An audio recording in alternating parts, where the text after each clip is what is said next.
मैं खुद एक घोड़े पर सवार हुआ और लड़की से कहा कि अगर मेरे साथ चलना है तो दूसरे घोड़े पर बैठ जाओ। लड़की अपने होशो हवास में आ गई थी। जल्दी से उसने घोड़े की काठी को दोनों हाथों से पकड़ा और उछलकर उस पर बैठ गई। दूसरे लम्हे हमारे घोड़े होशियारपुर कठुआ की तराई के नीम पहाड़ी इलाके में दौड़ते चले जा रहे थे। मुझसे 2 आदमी कत्ल भी हो गए थे। अगरचे मैंने सेल्फ डिफेंस यानी अपनी जान बचाने के लिए उन्हें कत्ल किया था, मगर मुझे दुश्मन मुल्क में कानून का तहफ्फुज कैसे मिल सकता था। मुझ पर तो कत्ल का जुर्म आयद होता और फांसी की सजा होती। ये सारी बातें मेरे जहन में थीं और मैं लड़की को लेकर जितनी जल्दी हो सके श्रीनगर कमांडो शेरवान की कमीनगाह में पहुंचना चाहता था। घोड़े काफी तेज दौड़ रहे थे। फासला तेजी से तय हो रहा था। हम एक पक्की सड़क पर आ गए। लड़की ने कहा, यहाँ से हमें होशियारपुर की लारी मिल जाएगी। मैंने लड़की से पूछा, तुम्हें यकीन है कि यही सड़क होशियारपुर को जाती है? उसने कहा, हाँ, मैं कई बार जहाँ से लारी में बैठकर होशियारपुर गई हूँ। हमने घोड़े वहीं छोड़ दिए और सड़क पर काफी आगे जाकर बैठ गए और पीछे से आने वाली लारी का इंतजार करने लगे। दूर से एक लारी आती नजर आई। मैंने खड़े होकर उसे हाथ दिया।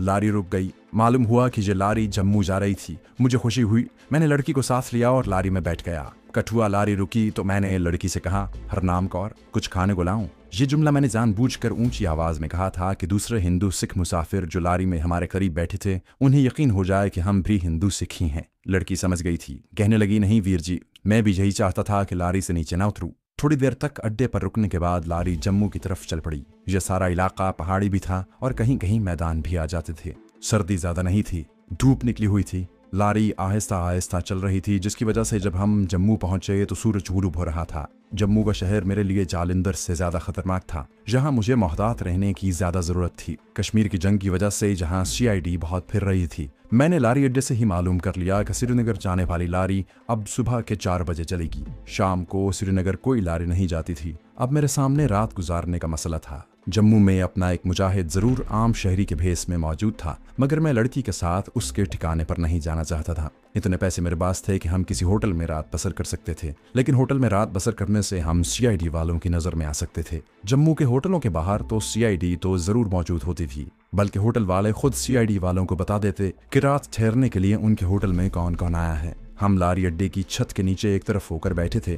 लड़की में चादर से जिस्म ढांप रखा था। मैंने उसे कहा, कुछ खाने को लेकर आता हूँ, मुझे भी भूख लग रही है। लारी अड्डे के अंदर ही एक दुकान थी जिसके बाहर कांगड़ा होटल लिखा हुआ था। मैंने वहां से 2-3 रोटियां और चावल भाजी ली और लड़की के पास आ गया। हमने खामोशी से खाना खाया। वो कहने लगी, रात कहाँ रहेंगे वीर? मैंने आहिस्ता से कहा, इसका बंदोबस्त भी हो जाएगा। लारी अड्डे में बैठे बैठे शाम हो गई। पहाड़ी इलाके में शाम जल्दी हो जाती है क्योंकि सूरज पहाड़ों के पीछे छुप जाता है। मैं भी यही चाहता था कि जरा अंधेरा हो जाए तो लड़की को लेकर किसी दूर उफ्तादा मामूली से होटल की तलाश में निकलूं। जम्मू शहर के बाजारों से मैं थोड़ा बहुत वाकिफ था, मगर जहां भी वही खतरा लाहक था कि ये बड़ा शहर है और कश्मीर की वादी के करीब है, जहां इंडिया के सभी अखबार आते होंगे और वो अखबार भी लोगों ने देखे होंगे जिनमें मेरी तस्वीर छपी हुई थी। इसी वास्ते मैं बेहद एहतियात से काम ले रहा था और लोगों की नजरों से अपने आप को छुपा रहा था। शाम हो गई तो अंधेरा हो गया। अब मैं लारी अड्डे से बाहर निकल सकता था, मगर सवाल ये था कि हम किस होटल में जाएं। होटल के सिवा दूसरी कोई ऐसी जगह जहन में नहीं आ रही थी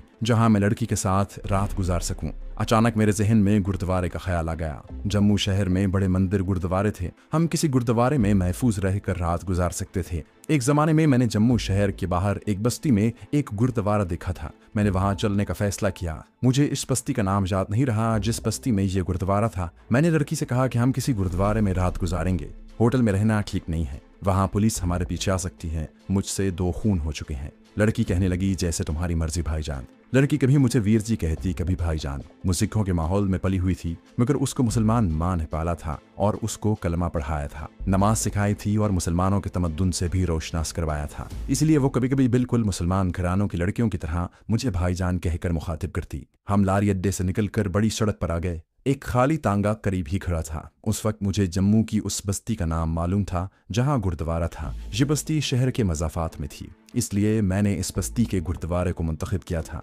हम तांगे में बैठ गए। तांगा उस मज़ाफ़ाती बस्ती की तरफ चल पड़ा। मैं और लड़की तांगे की पिछली सीट पर बैठे थे। जम्मू शहर की बत्तियां रोशन हो गई थीं। तांगा एक घाटी उतरकर एक टीले की तरफ जा रहा था। उसी टीले के दामन में गुरुद्वारा था। टीले की ढलान पर और नीचे मकानात थे जहां रोशनियां हो रही थीं। मैंने तांगा गुरुद्वारे से कुछ फासले पर रुकवा दिया। मैंने लड़की से कहा, मैं बात करूंगा, तुम खामोश रहना। लड़की ने इस बात में सर हिलाया। गुरुद्वारे के दरवाजे पर बल्ब जल रहा था। अंदर से गुरबानी की आवाजें आ रही थीं। सिख मर्द औरतें ग्रंथ साहिब के दर्शनों को गुरुद्वारे में जा रहे थे।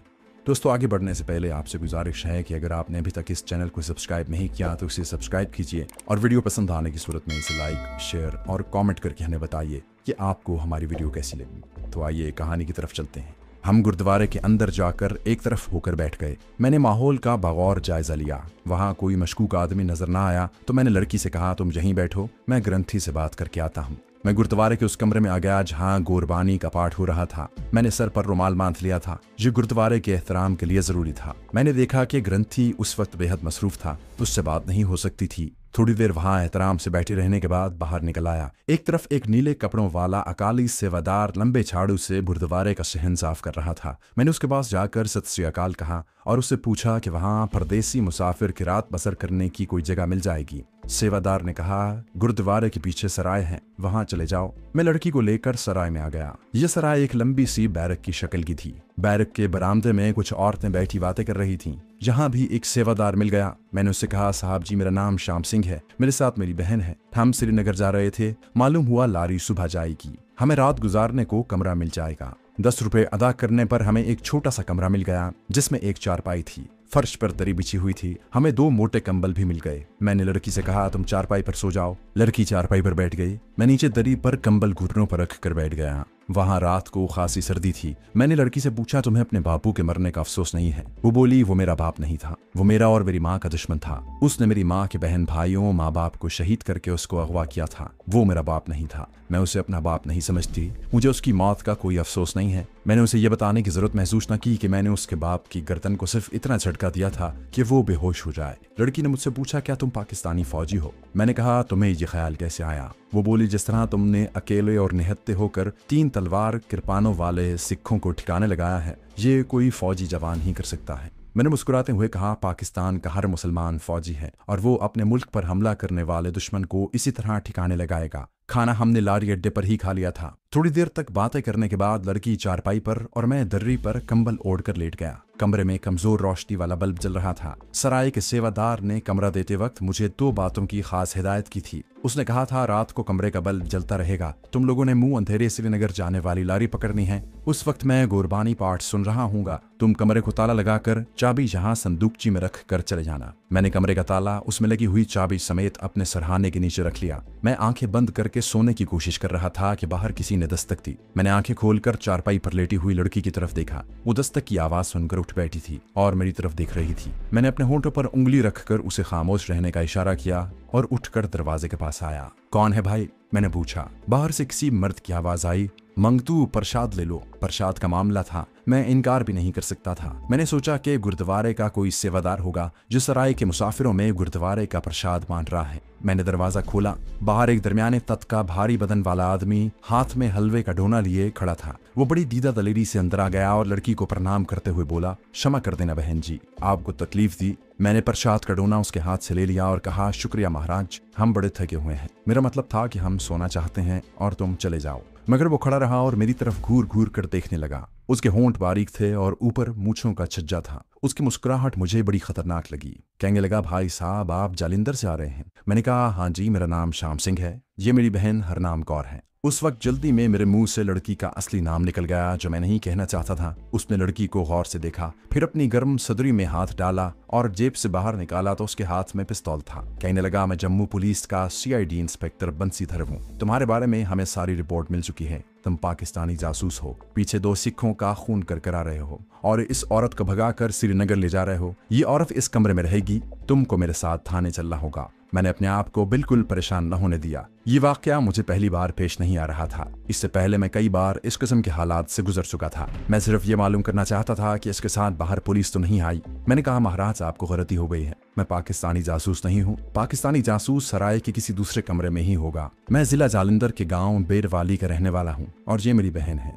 उस आदमी का चेहरा मजीद करख्त हो गया। मैंने देखा कि पिस्तौल पर उसकी गिरफ्त मजबूत हो गई थी और उसका रुख मेरे सीने की तरफ था। कहने लगा, हमारे मुखबर गधे नहीं है, थाने चलकर तुम खुद मान जाओगे कि तुम ही पाकिस्तानी जासूस हो और तुमने 2 सिखों का कत्ल किया है और एक सिख सरदार को बेहोश करके उसकी बेटी हरनाम कौर को अगवा करके ले जा रहे हो। मैंने हरनाम कौर को इशारा करते हुए कहा, महाराज, आप हरनाम कौर से खुद पूछ लें। अगर मैं इसे अगवा करके ले जा रहा होता तो ये शोर न मचाती। सीआईडी इंस्पेक्टर इसके जवाब में एक ऐसी हरकत कर बैठा जो पुलिस और सीआईडी के लोग अक्सर कर दिया करते हैं। पिस्तौल उसके सीधे हाथ में था और वो मुझसे 2 कदमों के फासले पर था। उसने मुझे बड़ी गलीज गाली देते हुए एकदम बाएं हाथ से मेरे मुंह पर जोर से थप्पड़ मार दिया। थप्पड़ खाते ही मेरा सर फिर गया। शायद इसकी वजह वो लड़की भी हो जिस पर पहले ही मेरी दलेरी की थाक बैठ चुकी थी और जो चारपाई पर हैरान परेशान बैठी थी। मेरी आंखों के सामने एक बिजली सी कौंध गई। फिर मुझे कुछ मालूम नहीं कि मैंने कैसे उसकी नाफ के नीचे जोर से अपना ठुड्डा मारा और कैसे वो दोहरा होकर गिर पड़ा। फिर कैसे मैंने सबसे पहले उसका पिस्तौल पांव की ठोकर से दूर फेंका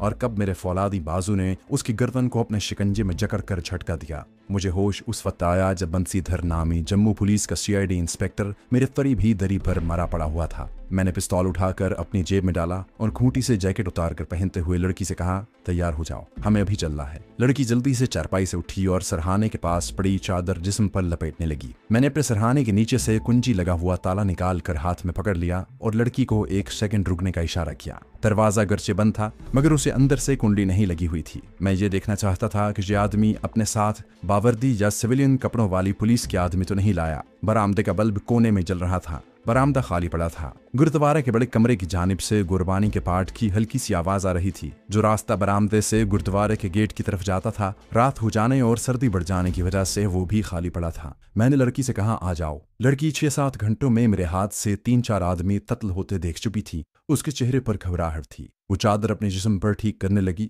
मैंने उसे कहा कि घबराने की जरूरत नहीं है, निकल चलो। कमरे से बाहर आकर मैंने दरवाजे को ताला लगाया और चाबी अपनी जेब में ही रख ली ताकि अगर सेवादार ने सुबह के वक्त कमरे को खोलकर लाश देखी तो उसे मजीद देर लग जाए। हमारे पास कोई सामान वगैरह तो था नहीं, 3 कपड़ों में थे। इसी तरह बड़े सुकून से चलते हुए बरामदे से उतरकर गुरुद्वारे के गेट में से निकल गए। ये हमारी बड़ी खुशकिस्मती थी कि सीआईडी इंस्पेक्टर मामले की तहकीकात के लिए अकेला ही आया था। ऐसे मौक़ों पर ये लोग अकेले ही जाते हैं मगर संगीन हालात में असलहा जरूर साथ रखते हैं। इसकी वजह यह होती है कि ये लोग कामयाब कार्रवाई पुलिस की बजाय अपने नाम डालने के ख्वाहिशमंद होते हैं। और यकीन करें, अगर मेरी जगह कोई दूसरा आदमी होता तो सीआईडी इंस्पेक्टर उसे थाने ले गया था। ये उसकी बदकिस्मती थी। जम्मू शहर की इस बस्ती की सड़कों पर ट्रैफिक न होने के बराबर थी। दरिया पार शहर की बत्तियां जगमगा रही थीं। लड़की कहने लगी, अब हम कहाँ जा रहे हैं वीर जी? ये मुझे खुद भी नहीं मालूम था। मैंने कहा, अब हमारा इस शहर में ठहरना ठीक नहीं, हमें किसी और तरफ निकल जाना चाहिए। हम आगे पहाड़ियों में जाकर छुप जाते हैं। लड़की ने कमांडो औरतों वाली बात की थी।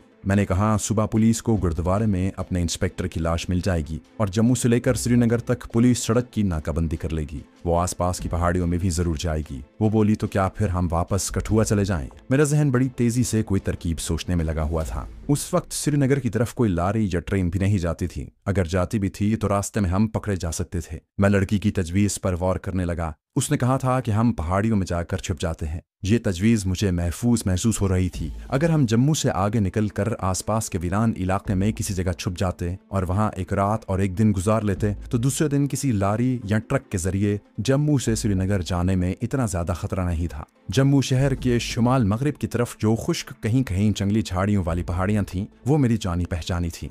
इस वक्त मुझे किसी जगह कुछ देर के लिए रूपोश होने की सख्त जरूरत थी, वरना जम्मू और श्रीनगर के रास्ते में मेरा और लड़की का पुलिस के काबू में आ जाना यकीनी था। मेरे साथ तो पुलिस ने जो सलूक करना था उसका मुझे इल्म था, मगर इस लड़की की जिंदगी तबाह हो जाती। वो फिर न पाकिस्तान जा सकती थी और ना वापस अपने घर में जा सकती थी। इस लड़की को पाकिस्तान पहुंचाना जरूरी था। इसकी बदनसीब मुसलमान माँ ने इसे पक्का मुसलमान बना दिया था और इसके दिल में इस्लाम और पाकिस्तान से इतनी शदीद मोहब्बत पैदा हो चुकी थी कि मुझे यकीन हो गया था कि अगर वो पाकिस्तान न पहुंच सकी तो वाकई खुदकुशी कर लेगी। हमें एक खाली रिक्शा मिल गया। ये मोटर रिक्शा था और जम्मू में ये रिक्शे नए नए चलना शुरू हुए थे। हम इसमें सवार हो गए। मैंने ड्राइवर से एक खास जगह का नाम लेकर कहा कि उधर चलो। रिक्शा चल पड़ा। जिस खास जगह का मैंने नाम लिया था वो जम्मू शहर के शुमाल में जम्मू श्रीनगर रोड पर दरिया के पार वाक़ थी। यहाँ एक बहुत बड़ा बरसाती नाले का पुल बना हुआ था। इस पुल पर आकर हम रिक्शे से उतर गए। रात का अंधेरा यहाँ ज्यादा ही महसूस हो रहा था क्योंकि आसपास कोई बिजली का खंबा नहीं था। फिर भी चूंकि आसमान साफ था और तारे चमक रहे थे,